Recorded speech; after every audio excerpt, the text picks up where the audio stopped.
Naaktuhan ng mga otoridad sa Batangas ang tangka umanong pagpuslit ng aabot sa mahigit 70 milyong pisong halaga ng diesel. 10 tripulante ang arestado, kabilang ang 2 Indonesian. Nakatutok si Mari Zumali. Alas 4 na madaling araw nitong Miyerkules nang maaktuhan ang pinagsamang puwersa ng Bureau of Customs, PNP Maritime Group, Batangas Coast Guard at Bureau of Immigration ang tangka umanong pagpuslit ng produktong petrolyo mula sa tanker na MT Cassandra papunta sa 4 na truck lorry.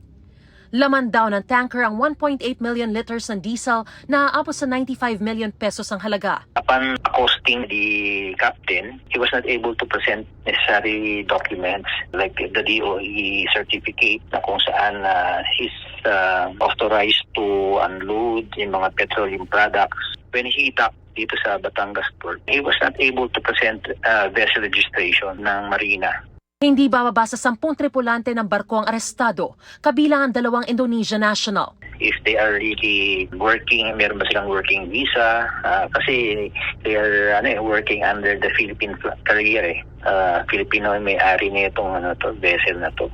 Posibleng sindikato na raw ang nasa likod nitong oil smuggling activity na ito. Inaalam pa ang tunay na may-ari ng barko.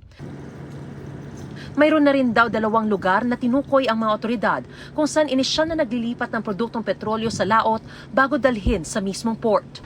Mahigpit na utos ni Pangulong Bongbong Marcos na hulihin ang lahat ng sangkot sa oil smuggling dahil sa laki raw ng halaga nawawala sa kaban ng gobyerno, bunsod nito.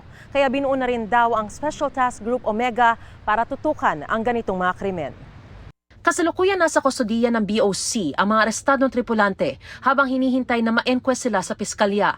Hinihingan pa namin ng pahayag ang mga naaresto pero ayon na raw mismo sa kapitan ng barko. Siya nga po ang nagsabi na shipside, siya yung nagsabi na nakuha yung mga oil products sa laot. Nasa BOC rin pati ang barko at mga truck lorry. Nagbabala naman ang PNP Maritime Group sa peligrong pwedeng idulot ng paggamit ng mga smuggled na langis. We cannot guarantee the safety kasi may mga adulteration. When you say adulteration, hindi po pure or meron po mga additives na makakasira po ng ating mga makina.